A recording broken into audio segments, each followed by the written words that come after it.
on set could have helped the Squid Game players survive. From giant dolls to mind-bending stairs inspired by a piece of art, the team behind Squid Game went all out with their sets. While CGI is used to create or complete certain images, many of the sets and backdrops seen in Squid Game were fabricated just for the show. This is extra impressive because some of the real sets look like they could be created by computers with just how mesmerizing and exciting they look, especially when the backdrops appear to be outdoor locations.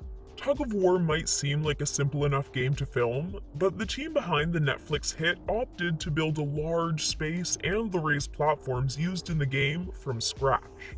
The space created managed to be the perfect base for the actors to perform on, and to add CGI effects afterwards to make the space seem as daunting as it feels for the actors. Every inch had to be precisely built to ensure the safety of the performers while doing such physical work. 되게 황홀했어요. 그 공간 안에 들어간 순간 The dorms the players stay in during Squid Game may be the dullest colored set, but it's certainly not the least impressive. The gray walls and metal bunk beds aren't so inviting or comforting, but they definitely set the scene and make an impact. The size of the space was so vast that for the performers, it could feel like they were in a coliseum.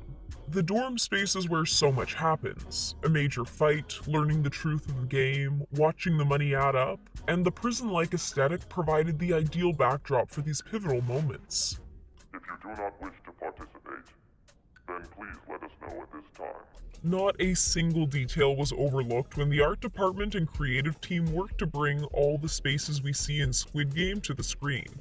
One very small but meaningful detail, one that even could have helped the players out a bit, was hiding in plain sight on the walls. 사실 기대와 상상을 한 것 이상으로 충격적인 비주얼들이 펼쳐지더라고요. You don't see them in the first part of the series, but as players lose and there isn't a need for so many beds, we slowly see the images revealed. All the illustrations on the walls depict each of the games played throughout the series. The fact that the bunk beds were in tall stacks was no coincidence either. The art director thought them up to convey themes of abandonment and carrying emotional baggage. They were actually made out of the same material as tunnels. The colorful and unsettling sets of staircases we see in Squid Game were actually inspired by a famous piece of art called Relativity. The original image came from the mind of a Dutch artist named MC Escher. The Squid Game creative team felt the mind-bending picture would be the perfect addition to the series, and they weren't wrong.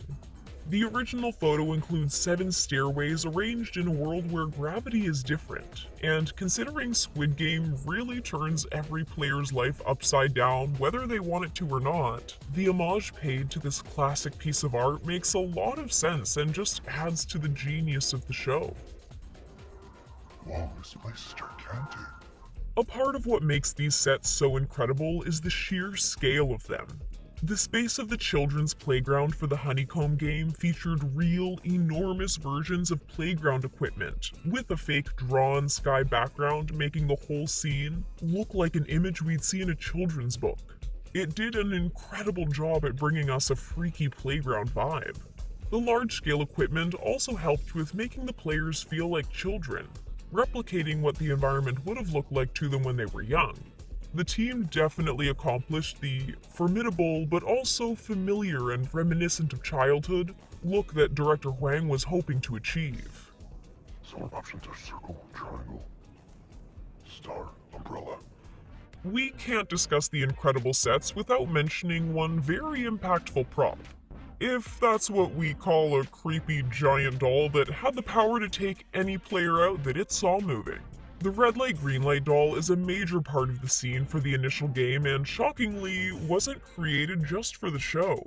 Yes, this terrifying giant Mugunghwa doll actually existed before and was displayed for the public to see at a museum adventure village in South Korea. The doll is back in its original home since the production wrapped, so people can see this amazing piece of the Squid Game story in person. It seems like the games were tough for the doll as well, since it now is inexplicably missing one of its hands.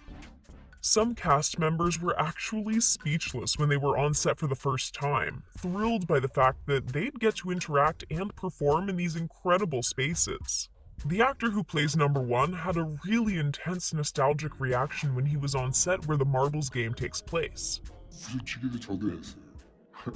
어렸을 때여서 그 생각도 나고. All the houses and streets we see were built from the ground up. No small feat, but so worth the final, incredible product.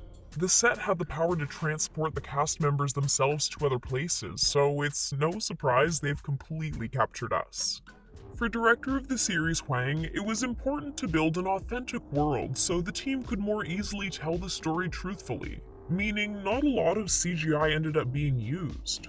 Not a corner was cut, and the Squid Game team decided to really build everything we see. Oftentimes, extremely large versions, which only added to the impressive production.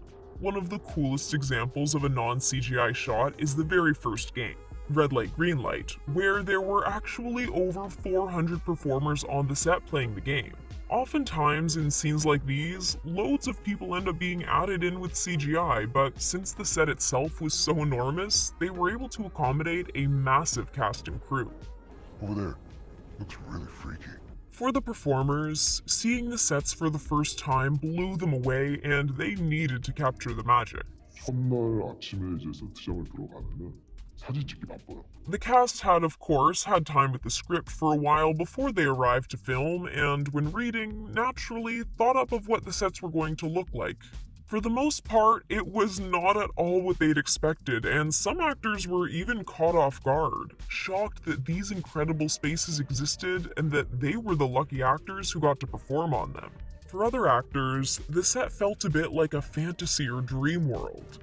The colors and childlike structures are surprising and catch audiences off guard in a fantastic way as well.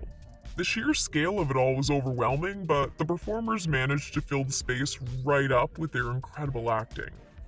With so many interesting locations, it's a bit surprising that the whole production is filmed in just one city. About an hour outside of Seoul, South Korea is Daejeon. This city has been the home base for many South Korean productions and is now home to Squid Game, where so much magic was created. Since there wasn't any big traveling being done, the budget for the set could be a bit higher and the team took advantage of it. These creations were far from cheap. I think that's what you said. The sets of Squid Game are a major contributor to why the show has become such a hit. They really play characters of their own and add massive amounts of info and energy to the story. They somehow manage to make childlike images terrifying and present unsettling scenes we couldn't even have thought up in our worst nightmares. Which set were you most excited by?